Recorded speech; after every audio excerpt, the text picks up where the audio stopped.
kind of he not doing that is allowing teams to hit for power off of him? Usually there's pretty good location to both sides of the plate, and I haven't watched today's game on video, but I think some pitches, especially when he's ahead in the count, missing over the middle or the heart of the plate, and then there's also been occasions where he's behind in the count more than normal, so then he has to go. So ultimately, if you break it down, whether it's this team we just played or another one, if you're in the center of the plate too often, bad things can happen. High left on base number, is that something you see as a positive that you're able to get guys on base, or a negative that you couldn't bring them in? I probably jinxed it because I looked at that stat for our team and compared it to others in the SEC. And if you look at it, it's interesting.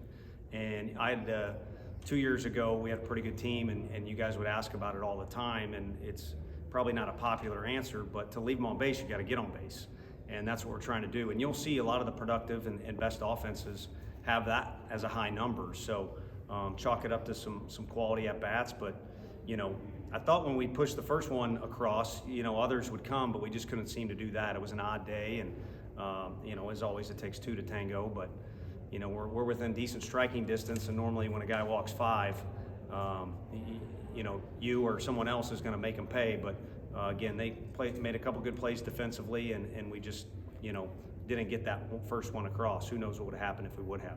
Y'all know any more about Jared than we did yesterday? Yeah, some soreness in there, just kind of confirmed, and he definitely real sore, more sore today than he was yesterday. So that's not a rush effort by us by any means. I'd like to see him out there playing as much as you all would, and the fans, and of course as eager as he is to get back out there. But we won't rush it.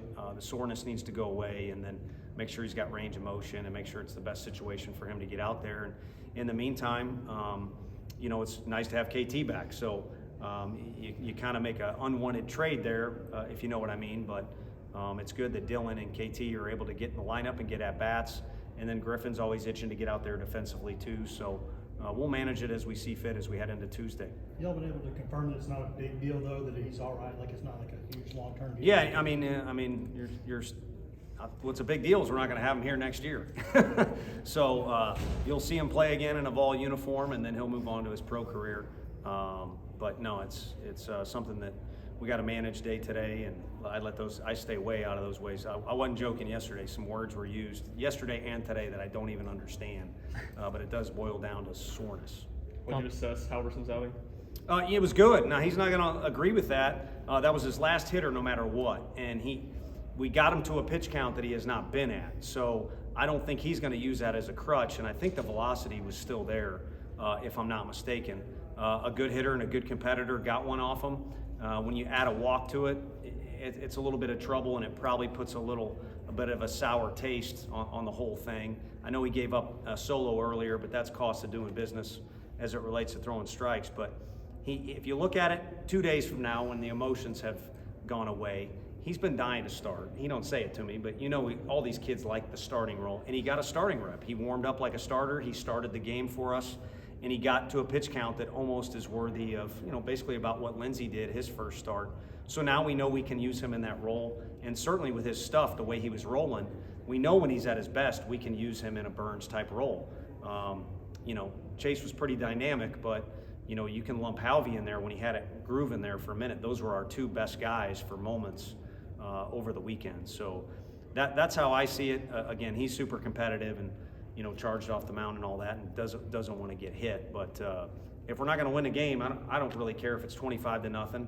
As long as we get to play 9 innings, I do care about that with all that goofy stuff. But I want to win or lose. We didn't win, so I think something good came out of it for Halvey. Frustrating that A.J. Russell could only get 1 inning of work because of a little bit. But again, I think you can pull a positive out of anything, and he's not the beefiest guy in the world, and he is young, and we like using him in a bunch of different situations. So if anything out of it, he got another SEC rep, but at the same time is still available on Tuesday. And he's, again, a guy we'd like to use in a variety of roles. So rather than gassing him out and he's not available for Thursday's SEC game, or not able to maybe do something that we think can set him up for future success on Tuesday, we'll take it the way it is. What's the message going forward for Tuesday to snap back into it? Yeah, keep pushing forward. I mean, that was kind of what the guys were saying in the dugout, so I jumped on board with it. it was like, dang it, we had these two guys on and didn't score, then we get the base loaded, didn't score, and it was a moment of frustration. I mean, you don't want a bunch of guys just, laissez-faire or whatever you want to call it, but then it was, let's just get back to it. And it sounds like a big-time loser comment when you lose 10-0, but it's a pretty good effort by the guys to show up the way they did today, despite being up 2-0, and then just all the way through the game. We just didn't have any results for it to show offensively, and it was a little bit of a quirky start to the whole thing, on the mound. So keep moving forward, as cliche as it is, picking up from yesterday's combo with you guys. But I think that is the key. Thank you, Coach. Thank you.